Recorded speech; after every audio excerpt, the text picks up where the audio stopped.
மூக்கியா தேவருடைய மகன் விடுதலை சிறுத்தைகள் இருந்தார், தெரியுமா உங்களுக்கு? மூக்கியா தேவர், இனி உங்களுக்கு வட தமிழகத்தில் உள்ள விடுதலை சிறுத்தைகள் கூட அந்த வரலாறு தெரியாது, கொஞ்சம் தெற்க உள்ளவங்களுக்கு தான் தெரியும். மூக்கியா தேவருடைய மகன் மூக்கியா பசும்பொன், அவர் பேரையே திருமா பசும்பொன்னு மாற்றிக்கிட்டு அவர் இருந்தார். மதுரை மேயர் தேர்தலில் வேட்பாளராக இருந்தார்.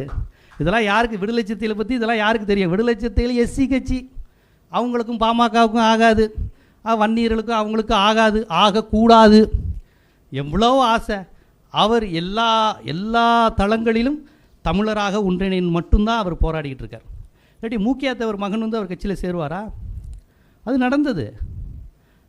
அப்போ இப்படி ஒரு தலைவரை காலம் தந்த தலைவன் தான். இப்படி ஒரு தலைவன் இல்லைன்னா அந்த காலத்தை நினைத்து கூட பார்க்க முடியல என்னால். யோசிச்சு பாருங்க, மற்ற தலித் தலைவர் மாதிரியே திரும்பவும் இருந்து இன்றைக்கி பறையர் சமுதாயம் தமிழ்நாட்டின் பெரும்பான்மை சமுதாயம் வந்து நின்றுட்டு நம்மளை மீற யார் அப்படிங்கிற மாதிரி பேசுகிற ஆளாயிருச்சுன்னா என்ன ஆகும்? முழுக்க காவி கொடியாயிரும்.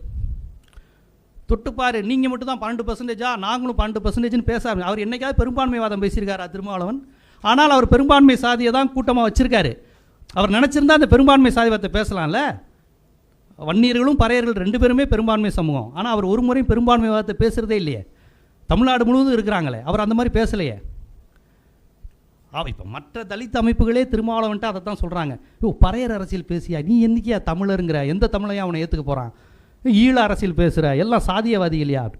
திருமாவுக்கு அதுவும் தெரியும். இருந்தாலும் அறம் என்று ஒன்று இருக்கிறது, உண்மை என்று ஒன்று இருக்கிறது, வரலாறு என்று ஒன்று இருக்கிறது, வருங்காலம் என்று ஒன்று இருக்கிறது. நான் வன்னியரையும் பறையரையும் ஒரு தாய் பிள்ளையாக தான் பார்ப்பேன். ரெண்டும் ஒன்று தான். அவங்களுக்காக தான் அம்பேத்கர் பாடுபட்டார், அவங்களுக்காக தான் பெரியார் பாடுபட்டார். அந்த பிள்ளை நான் அப்படி தான் பேசுவேன். அதனால் எனது கட்சியில் உள்ளவர்கள் ஒருபோதும் சாதிய வன்மத்தை தூண்டுபவர்களாக இருக்க மாட்டார்கள். நமக்கு எதிரி பார்ப்பன அரசியல் தான்.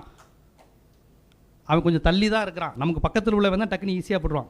வடிவேல் சொல்கிற மாதிரி, நான் பக்கத்தில் கைக்கு வாக்காக இருக்கிறவன் அப்படிங்கிற மாதிரி வன்னியர் பறையர் பக்கத்தில் இருக்கிறனால அடிச்சுக்கிட்டே இருக்காய். உண்மையில் 2 பேருமே ஒன்று சேர்ந்து போராடணும். அந்த அரசியலை தான் கட்சி தொடங்கிய காலத்திலேருந்து அவர் எடுத்துக்கிட்டு இருக்கிறார். இன்னும் சொல்லப்போனால் மலைச்சாமி அவர்கள் விடுதலை சிறுத்தைகள் இந்த இவருடைய சமூகம் கிடையாது, மலைச்சாமி சமூகம் வேறு.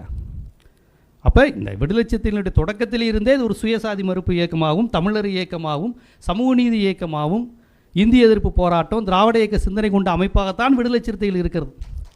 அதனால தான் இந்த கட்சியை மட்டும் அவங்க குறி வச்சு தாக்குறது.